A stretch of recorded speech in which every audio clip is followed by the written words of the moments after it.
Welcome to the podcast. Hello, everybody. Welcome to a brand new episode of Podz. It's your favorite podcast host, DJ elPablo. Here we go. Here we go. Here we go.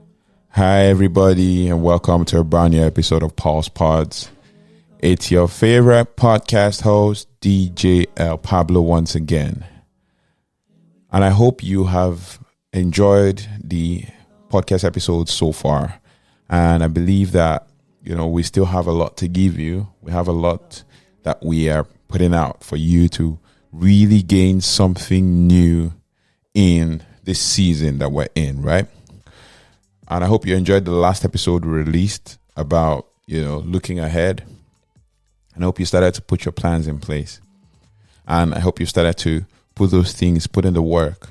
I hope you started to protect your plans. I hope you started to pray to God about, all the achievements you want to achieve or you want to bring to fruition in the year 2024. But there's a trend. There's a syndrome. That's what we'll call it. A syndrome that has plagued Nigeria. That has plagued Nigeria for a long time. This has been happening for years and years. And it has been turned to a Nigerian slang. And it's called the JAPA syndrome. That's what we'll call it. So this episode is JAPA syndrome part 1. JAPA as in JAPA. We're going to talk about the JAPA syndrome in a mini series in this podcast. And this JAPA syndrome is a phenomenon in which young Nigerians seek opportunities abroad, and it offers a complex narrative influenced by an intricate interplay of economic, cultural, social, and security factors. So many factors that makes this phenomenon become a reality for young Nigerians, particularly. JAPA syndrome. Yeah. So let's talk about a fun fact about JAPA syndrome. JAPA syndrome is a Yoruba term or slang, and it has been loosely translated as to run away or to escape. Over time, the term has found its way into the Nigerian slang, and it has become a colloquial expression used to convey the idea of a swift and evasive action. Some may say that JAPA has been popular for a long, long time, and it has become more popular in mainstream media and more notably in Nigerian pop culture. It has extended beyond the shores of Nigeria and over to those in diaspora. Let's talk about JAPA syndrome in Nigeria proper. It has been on for a very long time, and it has plagued the nation due to so many factors. It actually is the massive exodus. That's what it means. The massive exodus of young people from Nigeria in search of greener pastures, in quotes, right? Greener pastures abroad, be it in Europe, America, and other countries. JAPA syndrome has also been referred to as brain drain from Nigeria, right? This has been occurring for a long, long time. It has been occurring in waves since the late 1980s to the early 1990s. This trend was initially restricted to certain professions, but as of now, it has become versatile with so many visa programs in order to fill labor shortages in developed countries like the UK, the Americas, and Canada, among others. Well, according to a certain professor on Channels Television, which is a Nigerian television station, in October 2023, the professor said that JAPA syndrome is a passive term that seems to be like a grand plan to depopulate Nigeria of assets that they have invested in and that are capable of revolutionizing it. JAPA syndrome has become more like a grand plan for most young people and professionals. He also said that the situation is really scary and it is leading to the term that, he said he just found out as brain drain, which I just stated earlier. So think about the massive migration of doctors from Nigeria, IT and fintech specialists, and professionals to other countries who are judiciously maximizing their skills and expertise. That is brain drain. Now, JAPA is now studied as a concept, and basically there are loads of articles out there in journals also to support this research. Even the NIDCOM, Nigerians in Diaspora Commission chairman and CEO Abike Dabiri Erewa said recently that migration cannot be stopped, and there are also so many factors that increase the likelihood of jackpotting, and they include security, political instability, education, the economy, and climatic factors. Let's talk about security. Citizens generally do not feel safe in Nigeria. Let's think about terrorism, kidnapping, massive killings, and village massacres, and the high rate of crime and insecurity, just to name but a few. These and a few more examples are the major reasons why Nigerians relocate. They believe that there are better security services where they find greener pastures, right? But just a bit of stat here. Nigeria ranks 144th according to the 2023 Global Peace Index out of 163 countries. I saw this on dataphyte.com, data as in DATAPHYTE.com.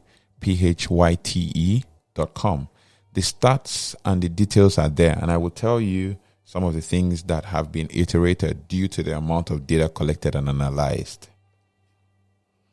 One of them is economic insecurity, arising particularly from unemployment, which is a common theme as a young university graduate who just left, who is not even guaranteed a job after youth service, which is a mandatory service for 1 year in Nigeria. So you're kind of left in limbo. Some comments on social media iterated that first-class graduates or master's degree holders cannot even secure good-paying jobs. Sometimes employers would treat you badly. Other people also concluded that they do not even see a potential in the economy as it offers them a bleak career prospect. So speaking about the economy, economic challenges are one of the primary reasons behind JAPA syndrome, and it is persistently challenging in Nigeria. High unemployment rates, inflation, and limited access to quality education, healthcare, and basic amenities like electricity and the likes are the driving forces of JAPA syndrome. Now, political instability is another contributing factor. The unrest, corruption, insecurity that has eroded the confidence in the Nigerian government and its institutions motivates the citizens to move elsewhere. Many citizens have cited the 2019 re-election of the president at the time and the election of the current president as their main reasons for leaving the country.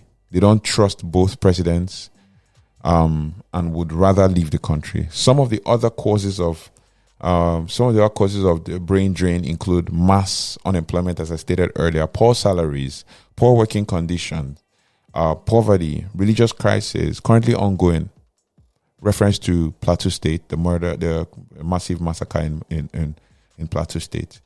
Communal crisis, which has always existed in time. I mean, one of the examples I could give about this whole communal crisis and more like riots and stuff happened in, I think, 2002, when we drove through the Jos crisis, the religious crisis that went on in Jos at that time, when we were passing through, coming from the northern part, coming from Plateau State, no, coming from Yobe State, through Gombe and Bauchi and all those places, and we just met the religious crisis. We kind of drove through, and it was a painful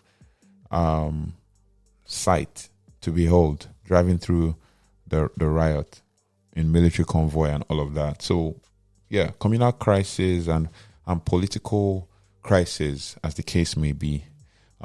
Education is another factor we can talk about. Living, studying, and working in England a few years back, I can tell you for a fact that there is a stark difference between what is in Nigeria versus what is in England with regards to education and educational standard. And that's what, for me, that was a shock, right? Moving from, studying in University of Abuja to England, and studying there was a rude culture shock for me. For example, the education system in England. It is much shorter and more compact, so much so that you need to go through a foundation course to be able to be ingrained into the system. What I'm talking about is about 10 years ago. I don't know about now, but I know for a fact that back then you'd have to go through like I think a 6 months to 1 to 9 month foundation course to be able to be ingrained into the system. But then it takes about 3 years to go through university on average. And that's it. 3 years and you're done.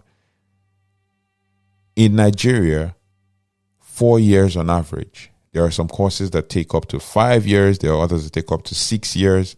There are others that take up to 7 years, if the case may be. And sometimes, if you add the strike, the ASU strike, we're talking about an average of 5 to 7 years for anybody who goes into university for a 4-year course. But the system works, and the education system contributes to the economy. I'm talking about the system in the Western culture, especially in England and in Europe.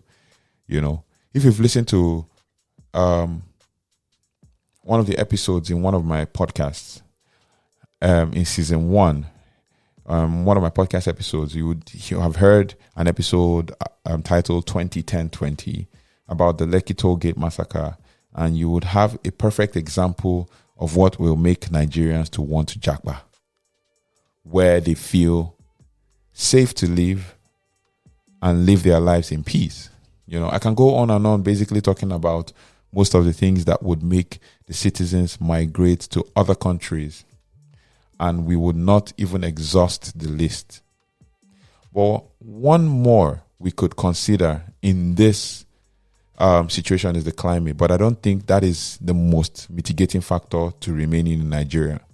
We can also talk about climatic factors. Living in different countries with better climatic conditions can contribute to the reasons why people will want to leave, right? But I can assure you that a lot of people have been influenced by social media posts online. For someone who moves to Russia, it is extremely cold in the winter months, right? What about Canada, for example? It is usually snowy for 6 months at a time, and in most of the northern parts of the country. In England or in the UK, comparably, there are certain regions where the weather is fair, but we're talking about really cold winter months in Scotland. And that's for another episode if we're going to talk about it, because that's part of the whole JAPA syndrome and all. But I'm just giving you a snippet. But I'm going to talk about a sector of the economy that we haven't touched, and that's the health sector. Medical doctors have often cited poor working conditions and more often than not, low pay, right? Which is one of the things, one of the reasons why they leave, low pay. In the last couple of years, doctors and medical practitioners have gone on strike many times, multiple times. Historically, it's been the same for years, and the strikes have been unending.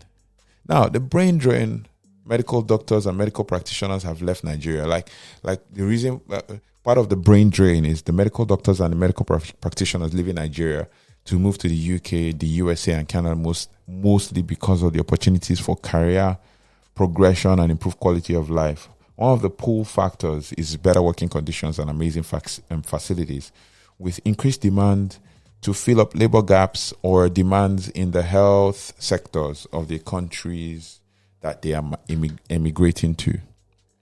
Now, we talked about the medical doctors leaving, but let's talk about the health sector as an advantage, as an added advantage to living in other countries other than Nigeria. We're talking about one of the perks of being more like a resident, a permanent resident or a citizen of certain countries is your access to health care amenities. These are things that, make it easy for you to be able to deal with situations and all of that. So JAPA syndrome has been in existence, like I said, since the 1980s, and it has been happening in waves and waves. As the governments of the day changes, people tend to find ways to leave, either to go study or to go work and all of that. And that is one thing that has really plagued the nation, as I said. And it is very important that you know why you're going to wherever you're going, right? You don't just go blindly. So that's what we're going to talk about in part 2 of the JAPA syndrome, basically. Now that you have planned to leave, what is the next step? What are you doing?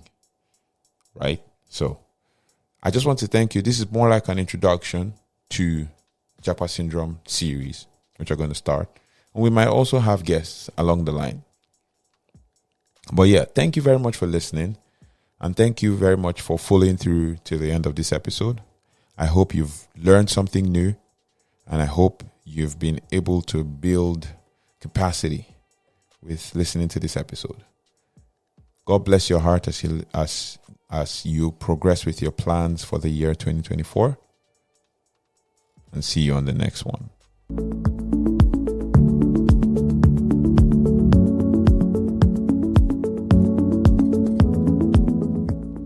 Thank you for joining us on this enlightening journey today on Podz.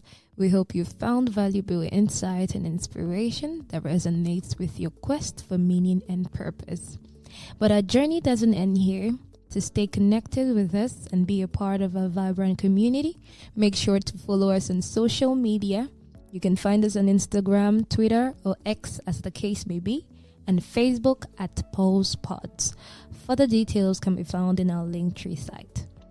Also, share the wisdom you've gained from this episode with your friends and family.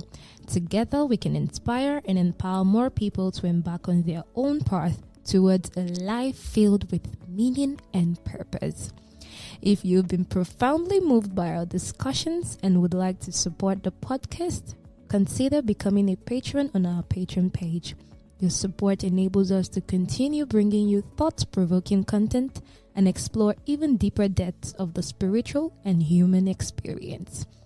And finally, don't forget to like, share, and subscribe to Podz on your favorite podcast platform so you never have to miss an episode. Your continued presence and engagement mean the world to us. Until next time, keep seeking, keep sharing, and keep supporting each other on this remarkable journey. This is Paul's podcast, signing off. God bless your heart. And remember to always seek true meaning to life and live in.